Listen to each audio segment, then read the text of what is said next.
Welcome back, everyone. Jeremy Green here. I head up the Mirror Success team in the U.S. Well, we're in for a real treat today. I'm so excited to have with us Jara Murphy. She's a UX research and design strategist at First Mile General Motors, and she's going to be talking to us about advocating for UX in the enterprise. She's going to be telling us how General Motors user experience team builds buy-in across for user-first design. Before we get rolling, though, a couple of housekeeping items. As a reminder, we are going to be recording this session, and we'll be sharing it after the event, boards, and recap session notes and materials. We're also going to be doing a live QA session at the end of this conversation. It's going to be a bit different than what we've seen in other sessions. However, towards the end of this session, we're going to be sharing a Miro board in the chat where you can then go in and add questions for Jara. Well, it looks like we're about ready to get started. So Jara, I will let you take it over from here, and I'll hop back in towards the end for a QA session. Awesome. Well, welcome everybody. I'm so glad that you were able to join us. As Jeremy mentioned, my name is Jara, and I'm a UX research and design strategist at the First Mile Incubator in General Motors. So in my role, I work with our global innovations team to explore lots of business opportunities that are outside of GM's core business. So most of my work is in the discovery and research stages of development. I take an early idea or concept from our global innovation partners and conduct early research and discover, what are the right problems to solve for various user groups. And I get to touch many types of projects, from car sharing apps to connected vehicle data. So there's lots of interesting things that come up in my role. Today, we're going to talk about advocating in the enterprise. And I'd love to share what I've learned working directly with various business units. And a key thing that's been reinforced throughout my career is that we cannot design the user experience alone. We need the help of our colleagues. And enterprises themselves are big organizations with lots of individual units. And so sometimes it's hard to communicate the value that UX brings to the table. And that means we have to become advocates for user experience across business units. I'm going to talk about two types of advocacy, and the first one is advocating for your craft, why UX in general is valuable. So think back to a time when you've told someone what you do and then were met with confusion. Whether that is family members, friends, or colleagues, communicating what you do can be challenging at times. I've struggled sometimes to communicate what UX even is, let alone be able to clearly justify, why user experience matters. The reality is that sometimes we struggle to even convince someone that they should let us do our job, that the work will be worth it and ultimately positively impact the project.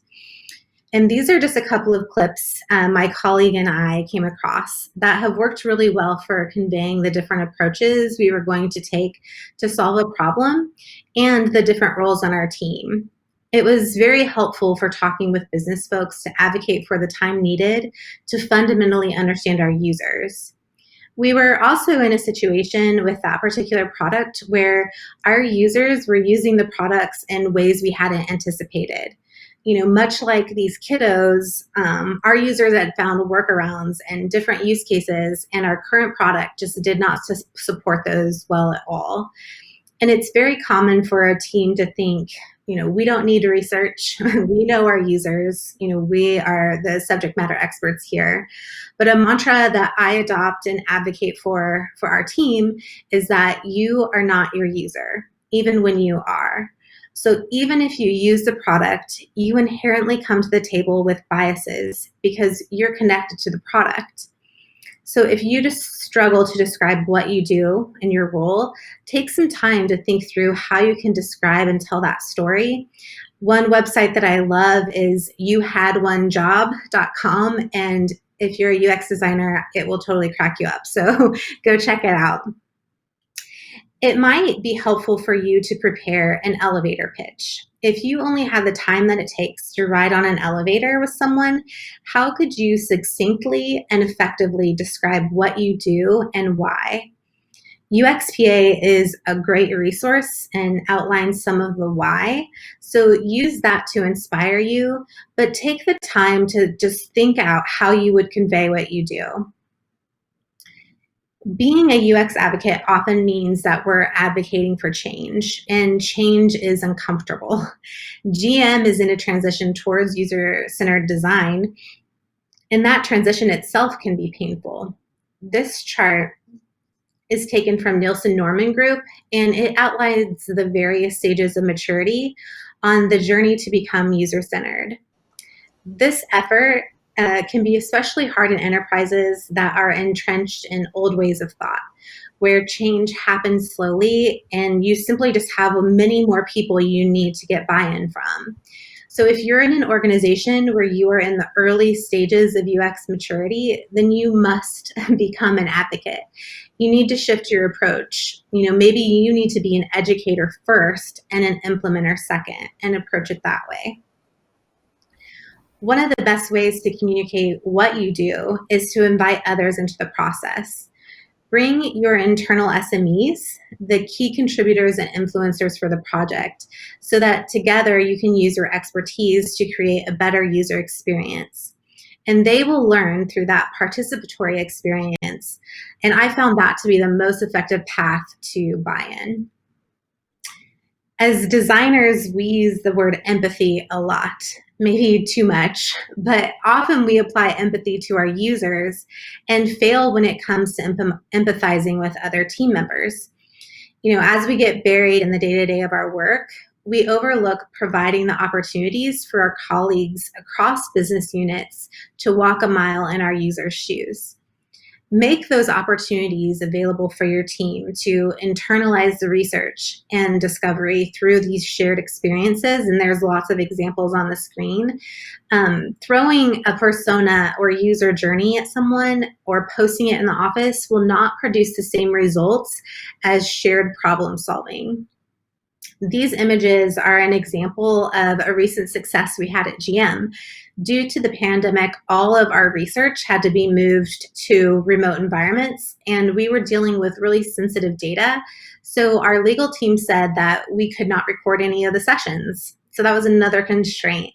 I came up with a new way to capture the sessions virtually using Miro. We had one interviewer and then 6 other cross-functional team members that were listening and taking notes. So in all, we had about 20 people participating across 30 plus interviews or something like that. And each person was responsible for capturing one type of insight: pain points, gain points, challenges, relationships, tasks, and data and dev requirements. So in total, we had 6 note takers, and because we needed so many people who all happened to bring different expertise to the table, we heard the same things from the users, but from different perspectives. So when it came to synthesizing the insights and ideating on solutions, we had a leg up because we were all empathizing with the users and could readily discuss what we heard. Utilizing Miro for research was also a new approach, and I learned that taking raw data in the form of digital sticky notes was a lot more efficient when it came to synthesizing, so that was a bonus there. We could easily copy them over to other exercises, such as affinity diagramming. So as you start to flex your advocacy muscles, you'll find or potentially convert fellow UX champions, your super fans that can say, listen, I've embraced this process and it really produces great results. They don't need to be UX designers. They might not even be in a design field, but that doesn't mean that they can't be allies to your cause. As you can see here, these champions come from different roles, from CEOs, senior leaders, and other individual contributors. So use these champions to help in your pursuit for buy-in. These are all folks that I've had the pleasure of working with, and they have various levels of understanding about what UX is and why it is valuable. There have been many times that I've struggled to get resources for research or the time I need to do good work, and our UX champions can sometimes be better positioned to make the case. They can give examples of when investing in UX mitigated risk and prevented costly errors, was maybe more efficient, or they can give examples of when UX got short-circuited and there was a negative result. This particular person did not start out as a champion. As a business leader, they thought that simply communicating business-focused requirements was all that was needed. It was sort of like we were a vendor and they just needed to order up some UX from the menu and get a design that was user-friendly. And I found that these attitudes and beliefs can be a lot more prevalent in enterprise because many folks are used to working with vendors or outsourcing work to other agencies.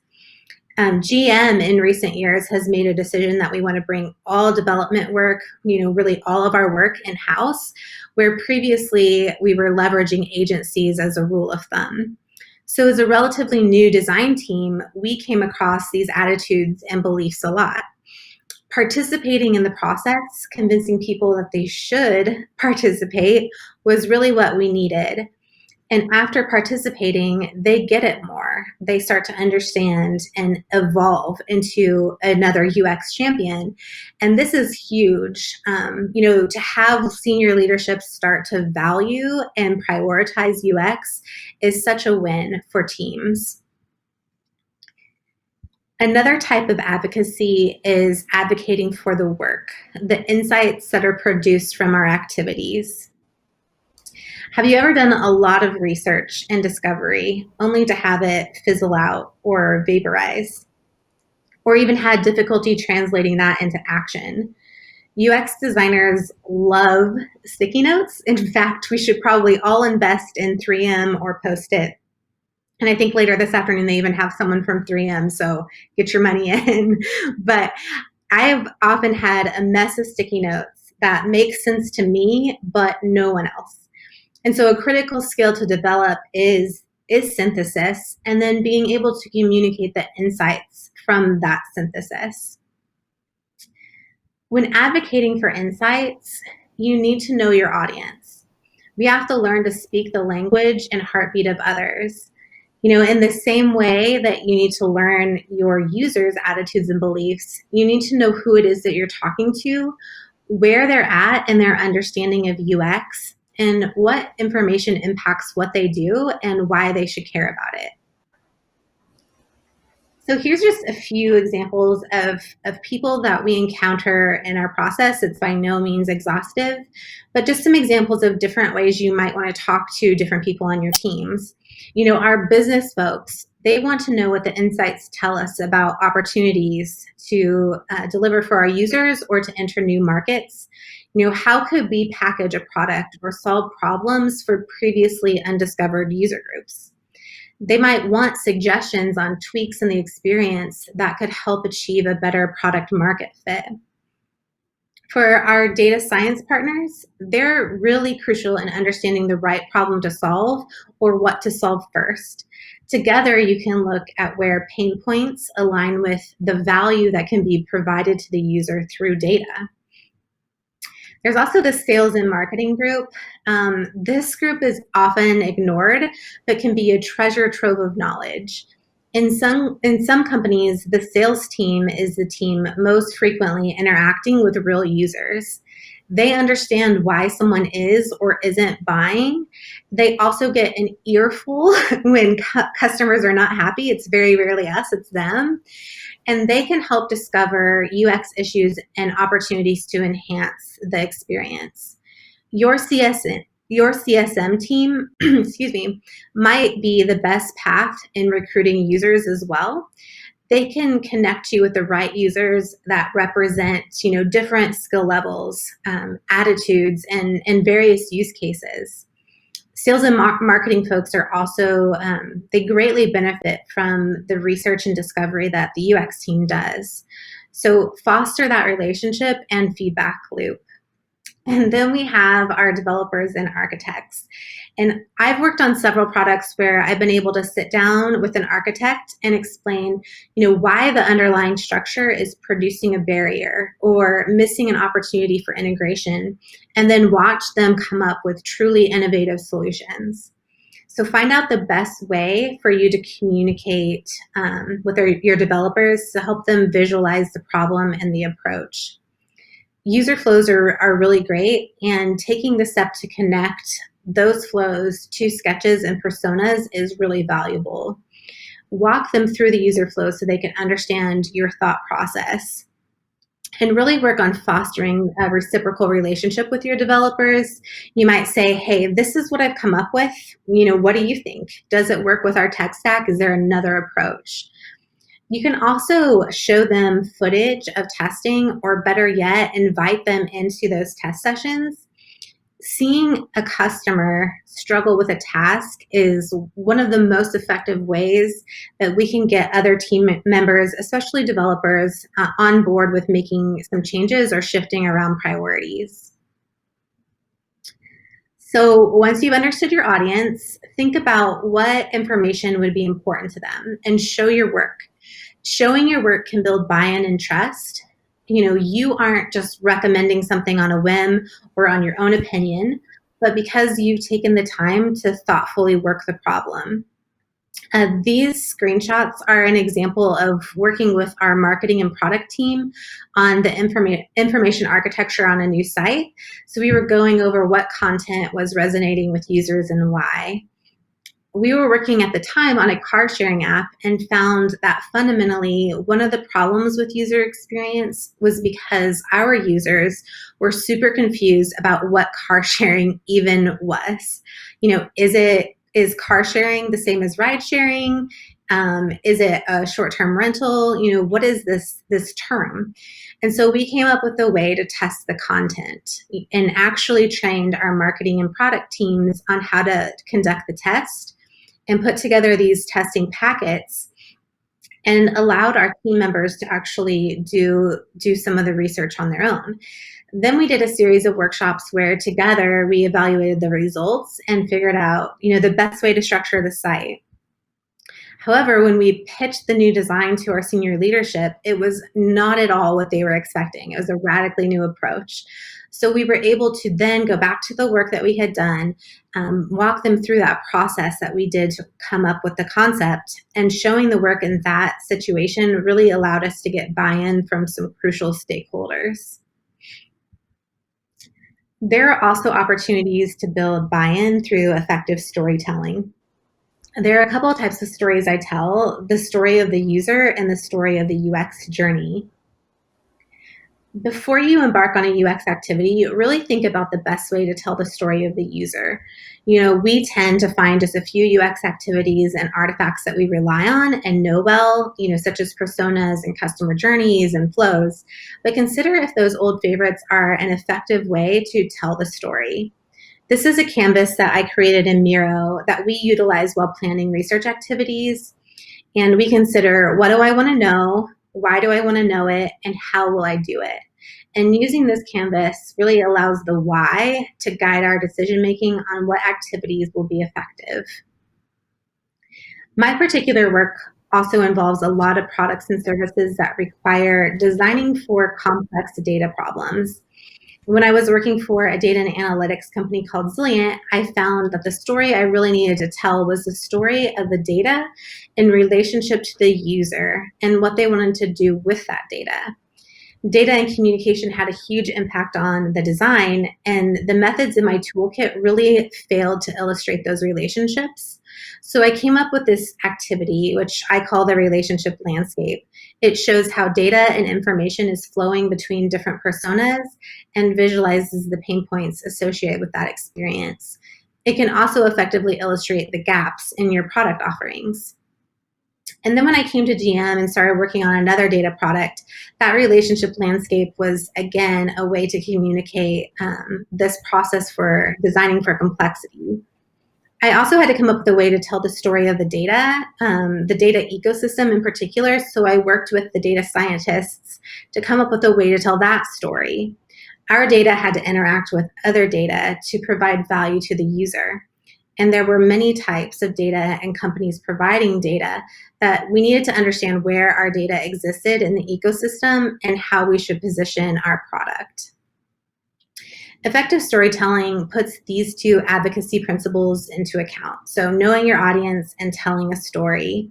This is an example of the sales team at Zilliant, which is now 2 years later using this artifact in their sales calls because customers were really resonating. When they saw this artifact, they were like, this company gets me. They get what I do and why my work is so darn complex. The other type of story that we tell that's a huge part of advocacy is taking your team through the UX journey. Show how each activity feeds into the next. Review what you've learned with the last activity and how it impacts what you will do next. Show how all those squiggly lines, the detours that you have taken, all have purpose. Case studies are also a good way to document what you have learned and how you made decisions along the way. They exemplify the relevance of UX for product and service development. Sometimes we can create case studies that show a perfectly straight line from research to delivery, and it very rarely works out that way. So when you're writing your case studies, make sure you communicate those hard lessons that you learned.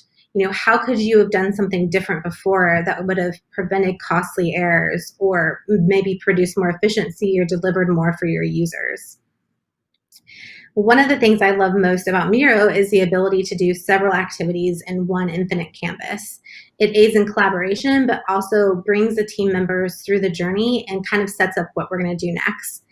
It also can minimize the work with standing up those activities. So you can utilize so many templates either in the product or with Miroverse or create your own. And many of the canvases and resources I showed here are going to be available on this Miro board that we're going to share in just a second. So take a look at them and then save them to your templates for future use if you think they could be valuable to you. Jeremy, I want to open it up for questions. So go ahead and share the board. But before we do, I just wanted to say to the UX designers that I know this work of advocacy can be really hard and frustrating. So thank you for what you do to advance our craft and also the products that you create. And to maybe the product leaders and other team members that might be on the call, understand that this advocacy work is rarely what a UX designer signs up for. It is often not accounted for in the scope of a project and can go unrecognized. So reach out and give your designers, virtual high fives, recognize the work, and be the UX champions that we need. Awesome. Jara, thank you so much. I know just on behalf of the audience that's here today too, thank you for sharing these insights. Really helpful. Yeah, so as Jara mentioned, we really want to open up the space for a QA session here. If you haven't done so already, you should find a link to Jara's board. Actually, I think it's on the right-hand side of your screen. So come on in to join us. Actually, I'm going to hop in the board here myself and bring everybody to me so we can easily find that QA. If you go to the second row of slides, you're going to see a section for QA, and it looks like we've got a ton of it's really fun. Let me zoom in. And we hopefully find some of these questions here. Let's see if I can see these. A lot of activity. It's difficult for me to read these. Do you see the board too as well, Jared? Oh, here we go. Let's start with that first one here. What do you think about building a community of practice? Not sure I fully understand the question. So I don't know. I'm trying to see community of practice. That's a new term that I haven't heard before. I think if you're talking about kind of building the practice of advocacy, it's really about being intentional, and there's never one formula to actually create this process for advocacy. And so for me, I rely a lot on other people outside of even my own GM network that can help support, the challenges that are coming up, but really just being intentional about what you do. Awesome. I see more activity here. Is there a question on the board that you want to see, Jared? If not, I can grab another one here. Yeah, I was just going to talk to the one about creating an intranet or internal site to show your work. Cool. That's something that we've even talked about as a new team. We're an incubator, so we haven't been able to fully do that. But that's actually why I really love Miro, is that you don't have to do the heavy lifting of setting up a site and making sure it's accessible. If you have a team that's regularly using Miro, you can show through your Miro boards in a very easy and effective way all the different activities that you're doing.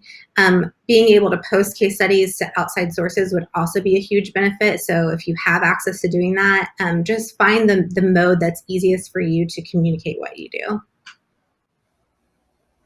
Yeah, cool. Another great question here. How do you from burning out doing this over and over with each job change? Yeah, it's really challenging, and honestly, this last week has been maybe one of the most toughest weeks for me, with burnout, and also just, there's fatigue in doing this work of advocacy. And I think it's really fostering those UX champions where, if you're not being heard, you can say, I have somebody else who has done this, maybe understands it and can speak for you.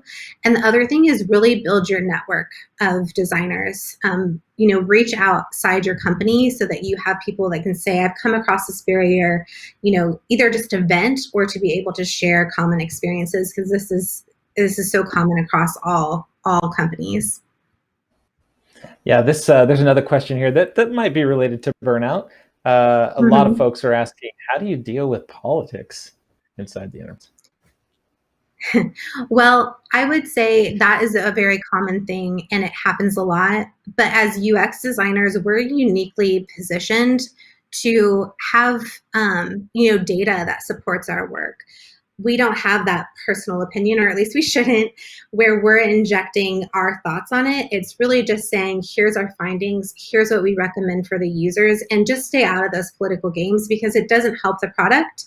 It doesn't help you with your sanity, but being able to come back, continuously point back to what's good for the user, what's good for our capabilities, our feasibility, is where you should really try to land.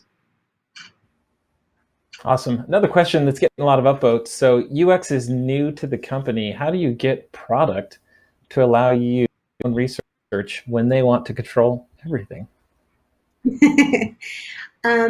So this is actually where we were at, especially a year ago at GM. We hadn't stood up any research practices. And really, sometimes you just need that one person that is willing to give you a shot at it. And if you get that shot, bring them into that process. Do not miss the opportunity to have them hear and interact directly with the users, because once they do, that's the surest way to build that buy-in. Awesome. Well, I think that we are just about out of time here. So much again for joining us today. Incredibly helpful insights that you shared. Audience, thanks again for your participation in the QA session. Fantastic questions here. So as a reminder, every session is being recorded. We're going to share it after the event. And that's a wrap. We'll see y'all in the next session. All right. Thanks, guys.